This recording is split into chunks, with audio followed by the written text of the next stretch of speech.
العلي العظيم أعوذ بالله من الشيطان الرجيم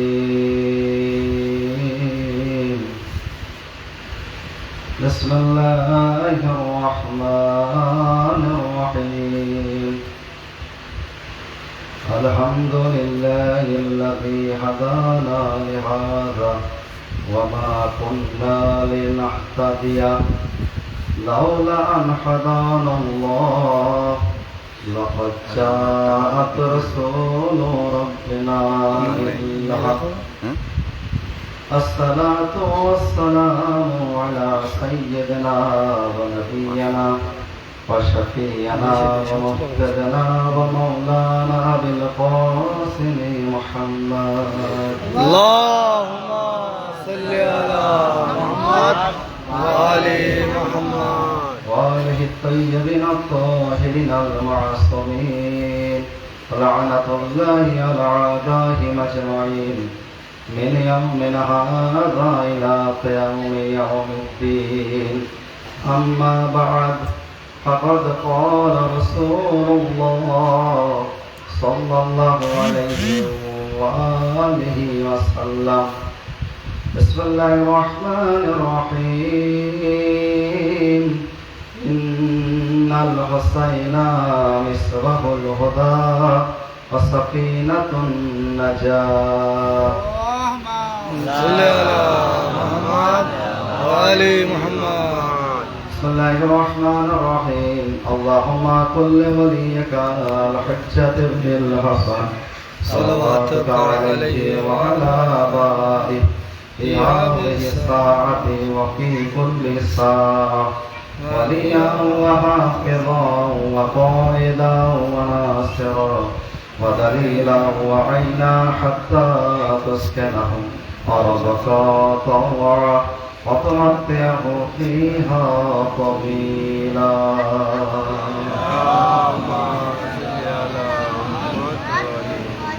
خدينا الكرام মাতামদারানে সৈয়দুশ শুহাদা সমস্ত প্রশংসা ও তারিফ একমাত্র অদৃশ্য শক্তি মহান আল্লাহ রাব্বুল ইজ্জতের জন্য, যে আল্লাহ তাআলা এই কায়নাতের সৃষ্টিকর্তা, সমস্ত মখলুকাতের সৃষ্টিকর্তা। দরুদ ও সালাম বর্ষিত হোক মুহাম্মদ ওয়া আলি মুহাম্মাদের উপরে। আজিজানে কেরামি, খোদাবন্দে আলম কোরআনে মাজিদে যাকে কখনো তাহা বলেছেন, ইয়াসিন বলেছেন, মুদ্দাসসির বলেছেন, মুজাম্মিল বলেছেন, হাবিব বলেছেন, অর্থাৎ রাহমাতুল লিল আলামিন হযরত মুহাম্মদ মুস্তাফা সাল্লাল্লাহু আলাইহি ওয়া সাল্লাম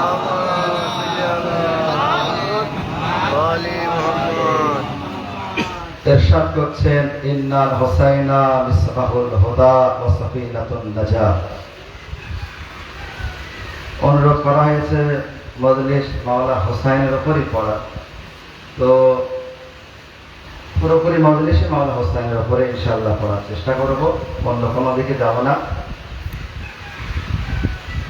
সময়ের দিকে খেয়াল রেখে সময়ের মধ্যে ইনশাআল্লাহ মাওলানা হুসাইনের যতটুকু সম্ভব ফজিলাতকে বয়ান করার, তুলে ধরার চেষ্টা করব। আওয়াজ বলেন না সাল্লাল্লাহু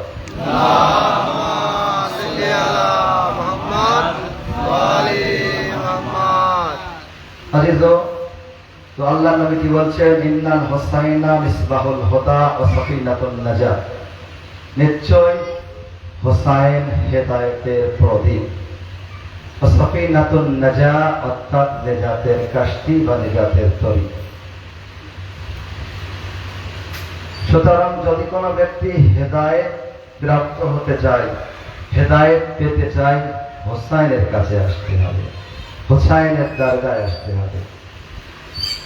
সাফিনাতুন নাজাত অর্থাৎ যদি কোনো ব্যক্তি নেজাত পেতে চায়, তাও এই হুসাইনের দরগায় আসতে হবে। আল্লাহ নবী বলছেন, আমার কথা নয়, আল্লাহ নবীর কথা।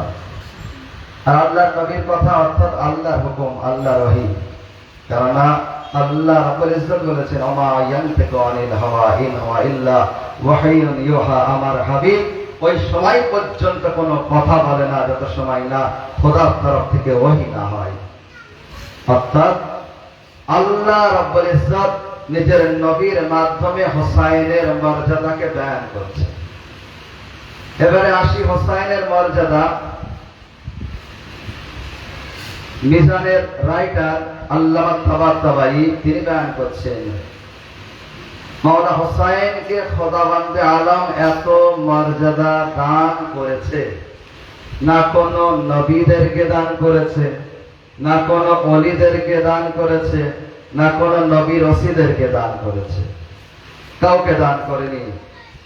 কারণ কি? এর একমাত্র কারণ মাওলানা হোসাইন কারবালার ময়দানে এমন শাহাদাত পেশ করেছে, না দুনিয়ায় আর কেউ পেশ করতে পেরেছে আর না পারবে। সাল্লাল্লাহু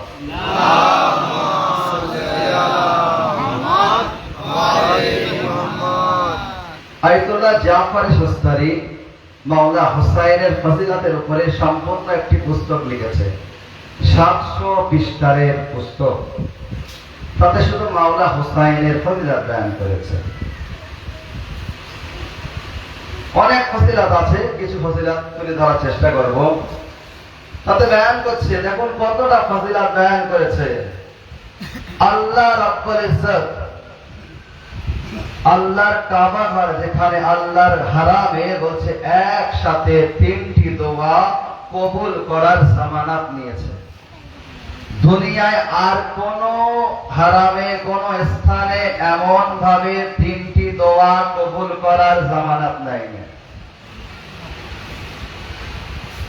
আল্লাহর কাবা ঘর যেখানে যে হারাম আছে বলছে 3টি দোয়া একসাথে কবুল করার জামানত নিয়েছে। এছাড়া আর কোন জায়গায় এমন জামানত তিনি নেননি। কিন্তু একটি স্থান এমন আছে যেটা হচ্ছে মাওলানা হোসাইনের হারাম। যেমন ভাবে আল্লাহ রাব্বুল ইজ্জত নিজের কাবা ঘর বা নিজের হারামে একসাথে 3টি দোয়া কবুল করার জামানত দিয়েছে, অনুরূপ ভাবে মাওলানা হোসাইন ইবনে আলীর হারামেও একসাথে 3টি দোয়া কবুল করার জামানত দিয়েছে। সাল্লাল্লাহু মুহাম্মদ ওয়া আলা মুহাম্মদ।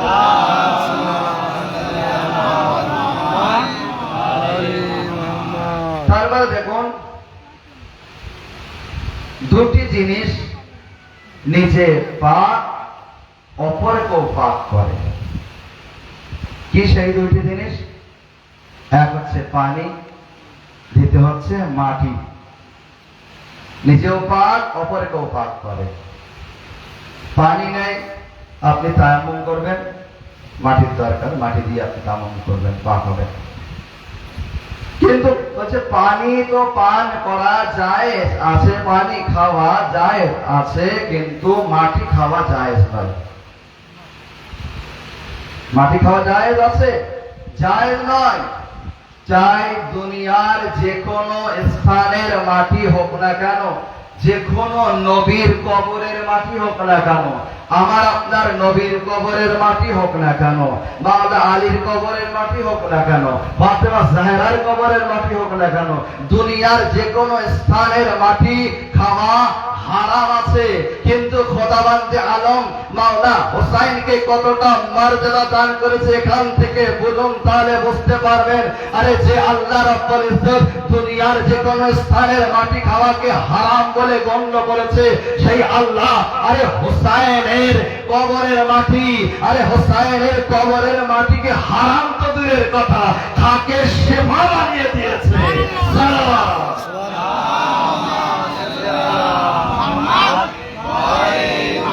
लब्बैक या हुसैन, लब्बैक या हुसैन, लब्बैक या हुसैन, लब्बैक या हुसैन।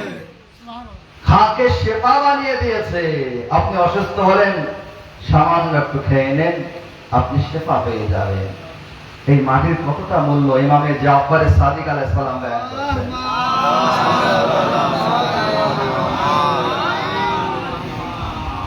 যখনই সফরে যাবে তোমরা, মাওলানা জাফর সাদিক আলাইহিস সালাম বলছেন, খাকে শেফাকে নিজের সাথে নিয়ে যাও। মাওলানা কেন? যদি খাকে শেফাকে নিজের সাথে নিয়ে যাও তাহলে এই খাকে শেফা তোমাদের সফরে হেফাজত করবে। যে মাওলা শুধু কি জমিনের সফরে নাকি পানির সফরেও আমাদের লাভ দেবে, ফায়দা দেবে? মাওলা বলছে উভয় সফরে। কি লাভ আছে মাওলা বয়ান করছে, যদি কোনো বান্দা সফরে খাকে শেফাকে নিয়ে যায় তাহলে সে বিভিন্ন বিপদ আপদ থেকে রেহাই পাবে। এই খাকে শেফা তাকে বাঁচাবে, চুরি ডাকাতি থেকে, ছিনতাই থেকে বাঁচাবে। এবং যদি পানির সফর হয় সেই ক্ষেত্রে বলছে যদি তুফান আসে, সাইলাব আসে, বন্যা আসে, তো বলছে খাকে শেফাকে নিন এবং নেবার পরে একবার ওই পানির উপরে দিয়ে বলে দিন যে হুসাইনের মাটি আছে, তুই শান্ত হয়ে যা, সাথে সাথে শান্ত হয়ে যাবে। সালাত মুহাম্মদ ওয়া আলি মুহাম্মদ।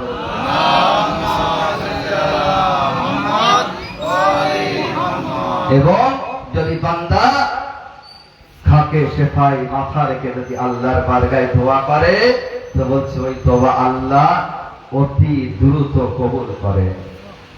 এই হচ্ছে খাকে শেফা। মাওলা হুসাইনের মাঠ, যেখানে মাওলা হুসাইন আছেন শুয়ে, সেই জমিনের কতটা মূল্য দেখুন। আরশকে আরশে মুআল্লা বলা হয়, সম্মানীয়, কিন্তু আরশকে উপরে আছে, সম্মানীয় হতেই পারে, আশ্চর্যের কোনো বিষয় নয়। কিন্তু শুনুন, আরেকটা জিনিস বয়ান করতে চাই। বলছে কাবার, ইমাম জাফর সাদিক আলাইহিস সালাম বলছেন কাবার মাটি গর্ব করত, আমি দুনিয়ার শ্রেষ্ঠ মাটি, শ্রেষ্ঠ জমিন।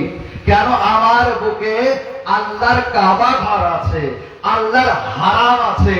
বলছে 61 হিজরির পরে কারবালার জমিন কাবার জমিনকে বলছে, হে কাবার জমিন, আরে তুমি আর গর্ব করো না, তোমার মুখে আল্লাহর কাবা ঘর থাকতে পারে, আল্লাহর হারাম থাকতে পারে, কিন্তু সমস্ত হারামের রক্ষাকারী হুসাইন ইবনে আলী এখন আমার মুখের উপরে, তাই এখন আমি শ্রেষ্ঠ আছি। সালাম।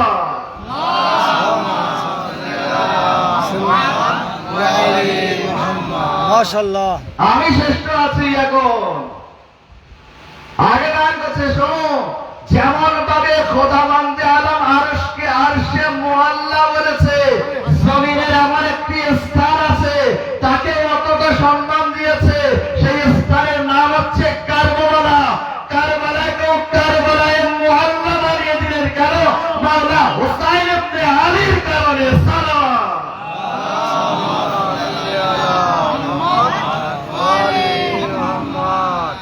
তো সম্মান দেখুন, মক্কা মুকাররমা হতে পারে, মক্কা মুকাররমা কেন? আল্লাহর কাবা ঘর আছে। মদিনা মুনাওয়ারা কেন? আল্লাহর নবী আছে সেখানে, আল্লাহর নবীর কবর আছে। নাজাফ আশরাফ কেন? মাওলা আলীর কবর আছে, রওজা আছে, তাই তো। কিন্তু এর সম্মান আলাদা। আর কারবালাকে খোদাবন্দে আলম কারবালায়ে মুআল্লা বানিয়ে দিলেন, তার সম্মান আলাদা আছে। হে হুসাইন ইবনে আলী, আল্লাহ বলছে আমি তোমাকে এতটা মর্যাদা দান করব না কোন নবীকে দান করেছি, না কোন নবীর ওসিকে দান করেছি, না কোন ওলিকে দান করেছি। এর একটাই কারণ, তুমি এমন শাহাদাত পেশ করেছো কারবালার ময়দানে, এর জন্য আমি তোমাকে যতই মর্যাদা দান করি তা কম আছে। আরবি 12টি মাস আছে, আপনারা জানেন, আরবিতেও 12টি মাস, বাংলা, ইংরেজিতে। তো খোদাবন্দে আলম প্রত্যেক মাসেই মাসুম বা ইমামদের শাহাদাত বা মৃত্যু দিবস রেখেছে, প্রত্যেক মাসে। ভালো করে মন দিয়ে শুনবেন, প্রত্যেক মাসে রেখেছে শাহাদাত বা মৃত্যু দিবস, মাসুম বা ইমামদের প্রত্যেক মাসে। মুহররম, সফর, রবিউল আউয়াল, রবিউল সানি, জামাদুল আউয়াল, জামাদুল সানি, রজব, রমজান, শাওয়াল, জিলকাদা, জিলহিজ্জা, প্রত্যেক মাসেই কি আছে? মাসুম বা ইমামদের শাহাদাত বা মৃত্যু দিবস আছে। এমনকি ঈদের মাস যেটাকে বলা হয়, আমরা পার করে আসলাম জিলহিজ্জার মাসে, প্রথম জিলহিজ্জা ঈদে যাহেরা বলা হয়, খুশি মানানো হয়। তারপরে 10ম জিলহিজ্জা ঈদুল আযহা বা ঈদে কুরবান, 18 জিলহিজ্জা ঈদে গদির, 24 জিলহিজ্জা ঈদে মুবাহালা, ঈদের মাস বলা হয়। তাও এই মাসে কত শাহাদাত আছে। ইমামে মুহাম্মদে বাকির আলাইহিস সালামের শাহাদাত আছে, তারপরে জনাবে যায়েনাবের শাহাদাত আছে, তারপরে মুসলিম ইবনে আকিলের শাহাদাত আছে, মুসলিম ইবনে আকিলের দুই সন্তান কিবলারে মুসলিমের শাহাদাত আছে, আবু যার গাফফারির ওফাত আছে, মৃত্যু দিবস আছে। তো ঈদের মাস বলা হয়েছে, তারপরেও এই মাসে এত শাহাদাত বা মৃত্যু দিবস আছে।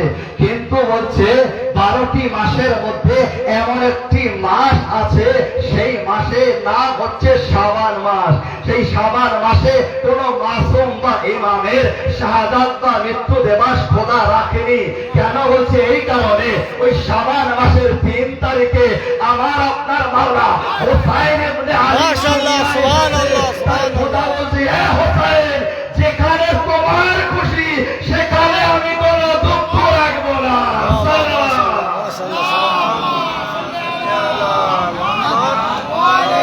لبيك يا حسين لبيك يا حسين لبيك يا حسين এ হুসাইন ইবনে আলী, যেখানে তোমার খুশি সেখানে কোনো দুঃখ রাখবো না।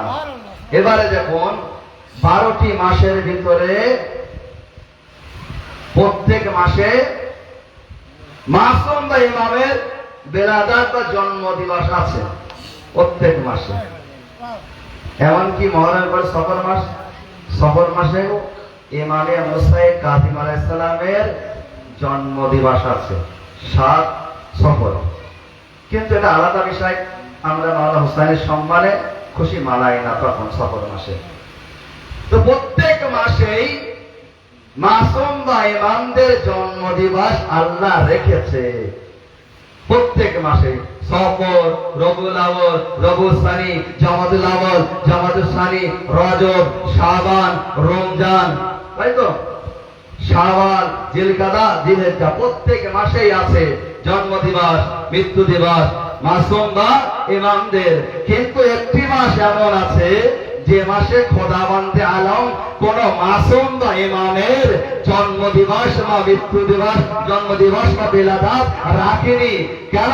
বলছে ওই মুহররম মাসে আমার আপনার মাওলা হুসাইন ইবনে আলীর শাহাদাত দিবস আছে। এমন শাহাদাত পেশ করেছে, খোদা বলছে, হুসাইন, যেখানে তোমার দুঃখ আছে সেখানে আমি কোনো খুশি রাখবো না, যেখানে তোমার খুশি সেখানে কোনো দুঃখ রাখবো না। সালাম।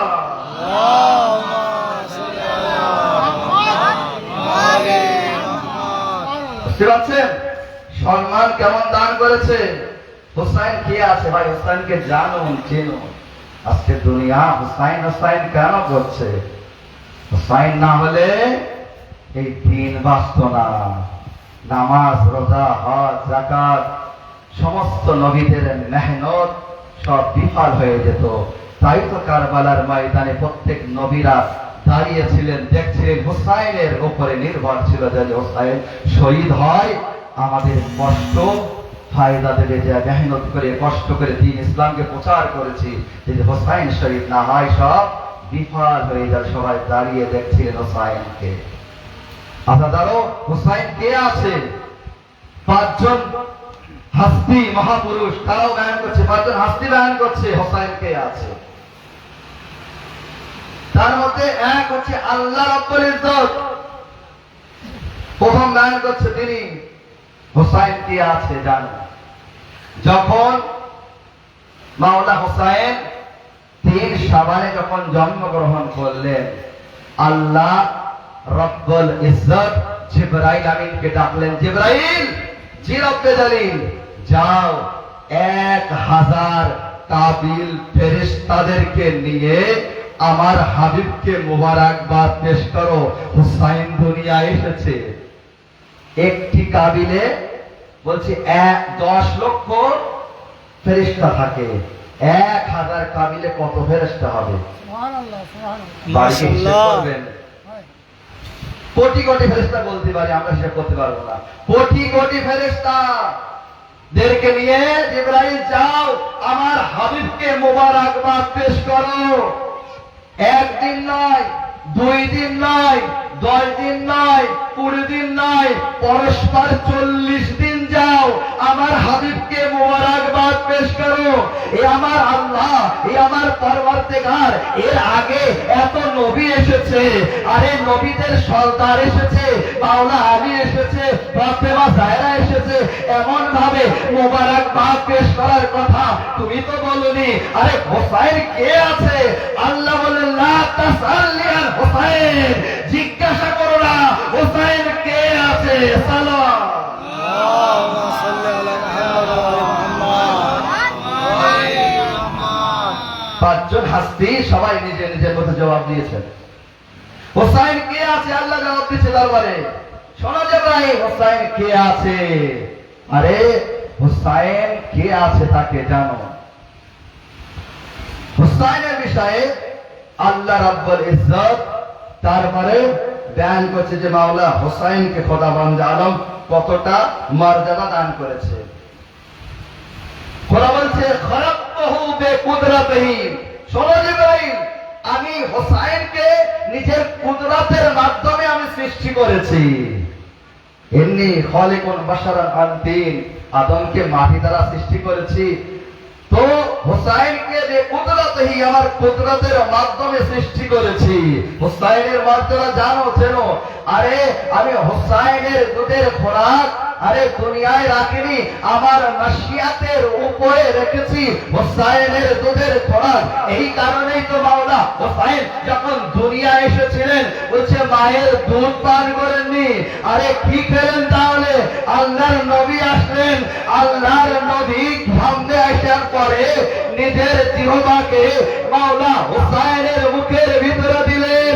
হোসাইন চুষে চুষে আরে নিজের খিদে মিটিয়ে নিলেন। তাই আল্লাহ তাআলা বলছে আরে হোসাইনের খোরাক আমি আমার মাশিয়াতের উপরে রেখেছি। সাল্লাল্লাহু মাশাআল্লাহ, সুবহানাল্লাহ, সুবহানাল্লাহ। শুধু এই পর্যন্ত নয় জিবরাইল শোনো, হোসাইনের ফজিলতকে শোনো। আরে এই হোসাইন কে আছে?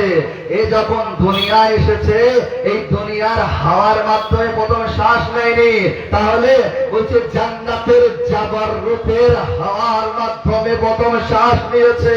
আর শোনো আমি আমার মুহাম্মদকে হোসাইন দান করেছি এই কারণে যাতে আমি আমার হাবিবের রহমতকে পরিপূর্ণ করতে পারি, তাই আমি হোসাইনকে দান করেছি। সালাম اللهم صل على محمد وعلى محمد. তারপরে আর এক মহান হাস্তি সেও বলছে লা তাসআলি আন হোসাইন, জিজ্ঞাসা করো না হোসাইন কে আছে। সে কে আছে? জিবরাইল আমিন।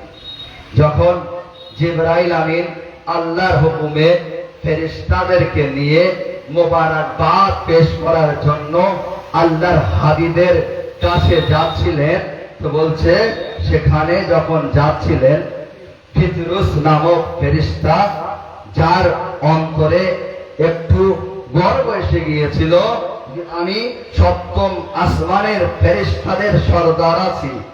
তো তার এই গর্বের কারণে আল্লাহ তাকে এমন শাস্তি দিল, তার ডানা পাখনা পুরে সরকার হয়ে গেল, তার সর্দারি চলে গেল, দুনিয়ার এক অন্ধকার আচ্ছন্ন জায়গায় তাকে ফেলে দিল। যখন আসছে জিবরাইল আমিন তো একবার ফিতরুস বলতে লাগলো হে জিবরাইল কি হয়েছে? আসমানের ফেরেশতারা সব চলে আসছে, আসমানের ফেরেশতারা সবাই আসমান থেকে চলে আসছে, আসমান খালি হয়ে যাচ্ছে, কি ব্যাপার? কিয়ামত এসে গিয়েছে নাকি? তখন বলতে লাগলো জিবরাইল হে ফিতরুস কিয়ামত আসেনি, তবে বলতে পারো কিয়ামতের মালিক হোসাইন এসেছে। সালাওয়াত صل على محمد وعلى محمد. আরে হুসাইন এসেছে দুনিয়ায়, তাই মোবারকবাদ পেশ করার জন্য যাচ্ছি। তখন বলতে লাগলো পেত্রুস, হে জিবরাইল, আরে এর আগে এত নবী এসেছে, নবীদের সর্দার এসেছে, মাওলা আলী এসেছে, ফাতেমা জাহরা এসেছে, ইমামে হাসান এসেছে, তুমি একাই তো মোবারকবাদ পেশ করতে গিয়েছিলে। আজ কি না জানি তুমি এত ফেরেশতাদের নিয়ে যাচ্ছ মোবারকবাদ পেশ করার জন্য। আরে হুসাইন কে আছে? তখন জিবরাইল আমিনও বলল, লা তাসআলনি আন হুসাইন, জিজ্ঞাসা করো না হুসাইন কে আছে। আরে হুসাইন দুনিয়ায় এই কারণে এসেছে যাতে গুনাহগারদের জাহান্নামের আগুন থেকে বাঁচাতে পারে। বিদ্রুস বলল, জিবরাইল মাশাআল্লাহ, সুবহানাল্লাহ। চলো সালাওয়াত। আল্লাহুম্মা সাল্লি আলা মুহাম্মদ ওয়া আলি মুহাম্মদ। পেত্রুস চলল নিজের শেফার জন্য। যখন আল্লাহর নবীর কাছে পৌঁছালো তখন বলতে লাগলো, ইয়া নবী আল্লাহ, ইয়া রাসূলুল্লাহ, পেত্রুসকে নিয়ে এসেছি। পেত্রুস কি শেফা পেতে পারে? তখন আল্লাহর নবী কি বললেন?